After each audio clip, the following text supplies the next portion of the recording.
Hey family, normally I jump right into the content, but first I really want to give a special shout out to my mother. 19 years ago, December 28th of the making of this video, I lost my mother.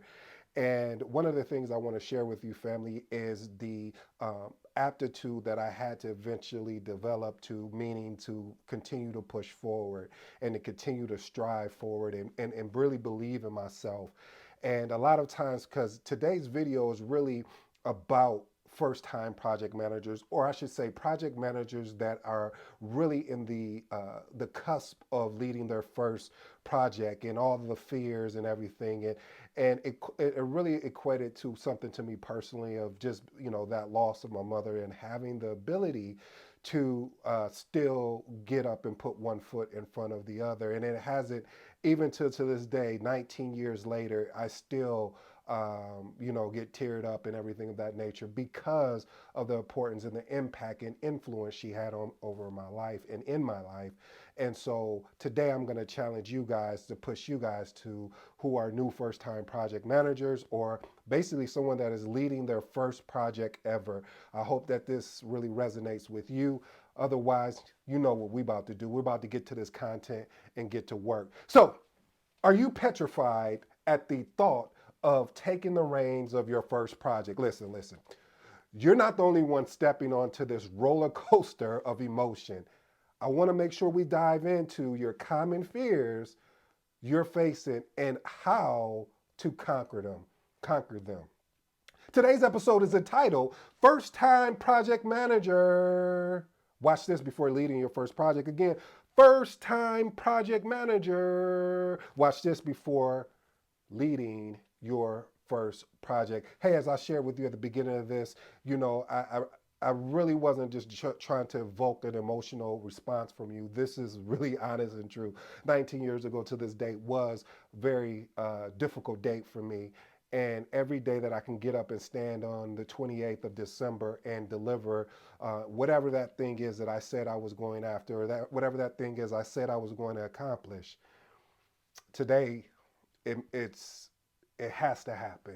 And I know it sounds like I'm all over the place, but if you follow me closely and you pick up what I'm laying down, I promise you it'll be worth the ride. So if you don't know, I have an 8 point framework. In these 8 points, I basically unpack things from a concise, pragmatic way of doing things. So point number one, fear of failure. I like to call this the what ifs. You know that. Well, what if this happens? Well, what if that happens? What if I get the project and I don't have nobody to mentor me or to work with me? What if? You see, the what ifs of life has been the Achilles heel. Oh, you don't like that one. Okay, watch this. The what ifs of life have been the crutches of people that don't want more out of life. Okay, you don't probably like this. How about this one? The what ifs of life has not only blinded you from your potential, it has also taken away from what you could and can be in life. I say all that to say this, family, is that the fear of failing when you're leading your first project is bound to happen. Hey, I can even tell you after your 30th project you may fail.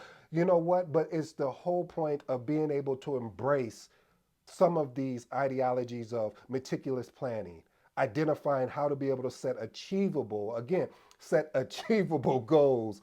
And another tip is being able to find a mentor that can give you that guidance and give you the shortcuts. And when I say shortcuts, I am not talking about, you take a shortcut to be average. I am talking about being able to work with that mentor for them to give you guidance on, hey, this happened during the project. Have you ever experienced that? What will be your consultation on doing that so I can move forward in that? And then also just being able to just to have the ability to know, hey, it's not failing unless you gave up. If you decided to give up and say I'm done, I don't want to do this, versus where the project sponsor saying, hey, we're going to close this out because this project is not going to be impactful enough, or it's not going to add the value that we thought we can have for this organization. So family, don't be afraid of the what ifs of life, or what we call fear of failing. Hey, I really truly appreciate you watching today's episode. Please, and I do mean please, you gonna make me sound like James Brown. Baby, baby, baby, please don't forget to hit the like button. Subscribe if you haven't subscribed. I don't know what's stopping you. I'm not stopping you. So please hit that subscribe button and stay tuned as we drop these videos on a frequent basis. Consistency over everything. Let's move on to point number two. You're probably gonna be initially overwhelmed. And what I mean by you're going to be overwhelmed, because you're going to be thinking maybe you just got your PMP, or you just got your CAPM, or you don't have either one of those certifications. Maybe you were watching this channel, you got excited about this thing that I love, that I hope that you'll fall in love with, called project management, and you got an opportunity within your organization to lead a project. Well, let me explain something to you. Do not get overwhelmed. I know it's easier said than done, but being able to take the project and break it down into what we call bite size or smaller manageable tasks, and creating a timeline with clear milestones. I see a lot of schedules and they don't have any miles. And I've seen a lot of schedules, excuse me, that I've noticed they will have a bunch of tasks, and they won't really have a lot of milestones, achievable wins that you could say, yeah, we did it, we're on to the next one. They just have a whole bunch of tasks, and once those tasks are done, then there's a whole bunch of stuff. It doesn't make it bite size. It doesn't make it manageable. So use tools. I mean, I've used tools from Trello to Asana to organize these tasks and deadlines, because they were useful. Always say, family, if you're becoming a project manager, or if you're already one, building your toolbox is going to be essential to you as well. Point number three: decision versus choice making under pressure. Ooh, I like that. Decision versus choice making under pressure. Let me see the reason why. Let me one more time. It just sounded good. Decision making versus choice making under pressure. Why I keep saying that? Because a lot of people make choices. Mhm. Like you chose to, I want to go after my PMP, but you didn't make a decision. And if you've ever watched me, you know I'm about to unpack this, huh? You know it. See, when you make a decision, you cut off everything else. There is no other option. It's not a loosey goosey, or it's not like I'll try and be there type ideology coming from your mouth. It meaning that you've made the decision that today I'm going to start preparing to take the PMP exam, or today I'm going to start preparing to take the CAPM exam. And what does that look like? All right, let me build out a plan of so I can attack what that particular thing looks like. But when you do not make a when you do not make don't take the opportunity to make a decision, and you're trying to gather all the information, and you're doing and you're just not making a decision because of the fear of the very first one of failure, the fear of, well, what if I make this decision, if it goes wrong? That's why, again, you're gonna keep hearing me say this key word: being able to engage with mentors, or people that have been in this field for a while, could give you some feedback and consultation on saying, hey, if you decide to do that, this is probably what the potential impact, and it's teaching you how to think within these projects. And if you're somebody that's a life learner, and you must be, because you're watching today's episode, it really shows me that finding a mentor will be able to help you in making better decisions. And then when you're in that situation where you have to make that decision on the spot, and you got the necessary information, you won't have no problems in making that decision. Point number four: I get this a lot: imposter syndrome. I kind of struggle with that. Syndrome. What does that mean? Well, you don't believe you haven't built enough confidence in yourself through the learnings that you experience. Meaning that you're like, I just don't have the experience for that, and I did this over here, and I did that, and they may not even look, but these people don't report to me, so they're not going to trust me. Cut it, cut it, cut it. We've all been there. And if a project manager who's been in this field for a while, if they said that they've never felt the imposter syndrome when they first started leading projects, they're not being truthful with you. I've experienced it myself, because it's just the thing of you after a while you get accustomed to it, because a project is a temporary endeavor, which has a what beginning and end date. So you're going to have projects where you may not have all the information. You're not supposed to. Because if that doesn't make it a project, so being able to be uncomfortable while being comfortable is going to be your foundation to beating this thing they call imposter syndrome. I'll also tell you, family, project management is so similar to your personal life that if you really sat back and looked at how it really correlates. And I'm going to give you an example instead of giving you some theories. Meaning, let's say, for instance, you wanted to go to the grocery store. Instead of going to the grocery store and picking out your items there right on the spot, you say, I'm going to put together a list of items that I know that I'm going to need at the grocery store. I'm going to put together a budget of how much I'm looking to spend. I'm not looking to spend over this amount of money. Basically, the time I plan on going. What's in scope for this particular? I mean, what's in scope? Meaning, hey, what's in scope is basically whatever is on this list. Anything outside of that, we will not be making a purchase because that is not relevant to what we're doing here. And that's the thing, family. Right there, we are building our project plan. And that's why I said, family, it's so similar to. This is why I love project management because of the correlation between what you do day to day and within project management. It's just really putting those foundational principles and understanding the jargon and the discipline that goes in with leading a project. So get rid of the imposter syndrome, and the way you get rid of it is continually to step up and take and lead projects. Point number 5: time management. Listen, as a project manager, you're going to have when you're leading your first, you're going to have really ups and downs. I like to call them spikes and dips. Ooh, I like that. I really do like that. Let me tell you why I like that. A spike meaning going up. So you may be at a point where you may be working, 9, 10. It depends on what the project is. You may be dedicating so much time in the beginning of getting the project up and running, and now the project is up and running, and now you're leading, the project, and then all of a sudden you get a dip, and this dip is where I like to call it where you put it on cruise control. Oh, you don't know what cruise control is? See, cruise control for me is when you take your foot off the gas but it's still going at the same rate and the same speed that you set the cruise control at. Meaning that if you set the cruise control at 70, it will not go down unless you hit the brakes. Okay, and that's what happens, family, when you're leading a project and you get it in that cruise control mode. Yes, there's things you need to be ensure that you are keeping up with and making sure that everybody is doing what they said they were going to do, or as I like to say, that they were committed to doing and not interested in doing, and holding them accountable if they don't meet this commitment. And so you're going to have the ability to understand, how do I prioritize these tasks on the basis of urgency and importance? And then how do I also learn to delegate? Now, listen, a lot of project managers, we struggle with the delegation things. We will go in and try, and I don't want to use try, but we'll go and do everything around the project that we can.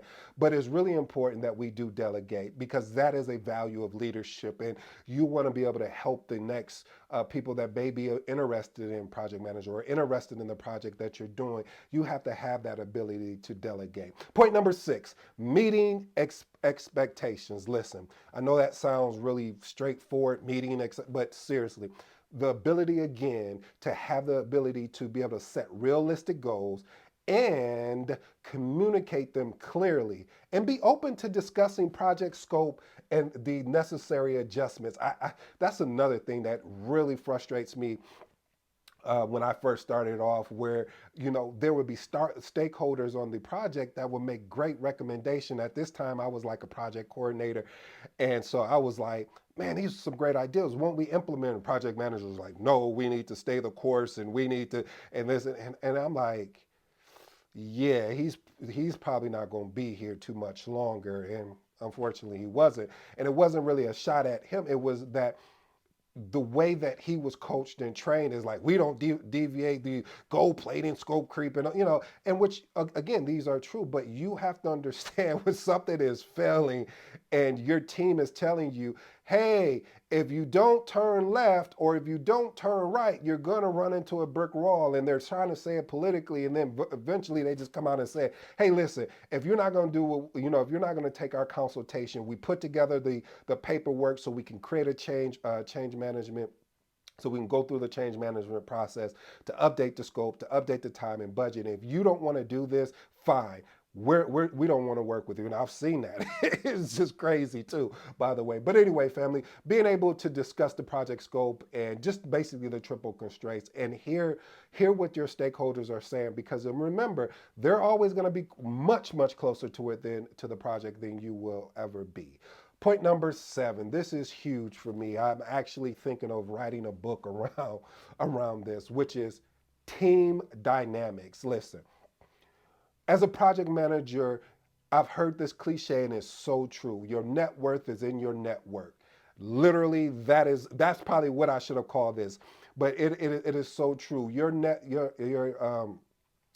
worth will be in your network, meaning you're going to work with people and you have to be able to build trust in a short amount of time with them to let them know, hey, I got your back, and being able to willing to go fight for them when they can't go and have those difficult conversations. Because and it depends on what type of project. If you're leading a project on the, where it has executive, view, or I should say, has an executive, someone from the executive team is on your project or really involved, you have to have the courage to be able to speak and articulate yourself and explain the reason why, if you need to go in a different direction or you need more resources or you need to be able to do that, because your team is going to be able to back you up with the facts, but you have to be someone that can be able to sell it. That's why, again, oh, sorry about that, family. That's why, again, I got this wrote this book, because I believe the book is called The Magnetic Project Managers. Who doesn't know? I truly believe to be an amazing project manager, you have to be magnetic. You have to have some charisma about yourself. You have to be, and again, these are subjective. Someone else may disagree, which is fine. I don't mind that. But the point I'm trying to make is that you have people that are reporting to you that are not your direct reports. How do you keep them engaged? How do you make sure that everyone understands that you are the one that's leading this, and collectively you guys are collaborating together to ensure the best for them? And that the final thing, if you don't remember anything from this video, this is going to be huge for team dynamics, that you create you display, not just by talking about it, but making a commitment of being a servant leader, meaning you're putting the team before yourself. I love, that's why I love Simon Sinek book about leaders. I think leaders are the last ones to eat, or something like that, because of the fact that when you are leading, you are going to be the last one to eat. And it should be that way, because your team is doing all the work. All you're doing is making sure that you're steering the ship and you're staying on course. So remember that key fact. The last and final thing, and again, in the book, I talk about this too, in the communication challenges. So point number 8 is communication challenges. Hey, listen, you need to be clear, concise, and consistent. I'm gonna call it my 3 C's: clear, consistent, and concise. You can mix them up however you want to be. And also, the last and final thing is being transparent. Do not be afraid to be transparent, because what you don't want to happen is for you to know something and not speak up about it because of the fear of retaliation. I would rather take that retaliation than not really using my ability to articulate, versus, if I don't take the time to articulate up, and if the message is not getting to the person, you got to keep going up, because as a project manager, it is your responsibility and accountability to hold the ethics of a code of ethics, as well as the accountability to your project sponsor to deliver. Again, family, I hope today's episode really helped some of my new project managers that are out there. We are coming into 2024, and you may be looking for a career change. If you follow these points, and also, family, I got some amazing news that are going to be coming at the top of next month of January of 2024. Be on the lookout. I know people have been asking me, hey, where can I get some CAPM materials and PMP materials? I'm gonna be the guy to deliver it to you because I've made all the mistakes, and so I want you to be able to learn from me, so you don't have to make the same mistakes that I made along in my journey. You're probably like, well, why would he do that? Is because I love this thing that I hope that you will fall in love with called project management. Until next time, I'm your boy ED. I'm out.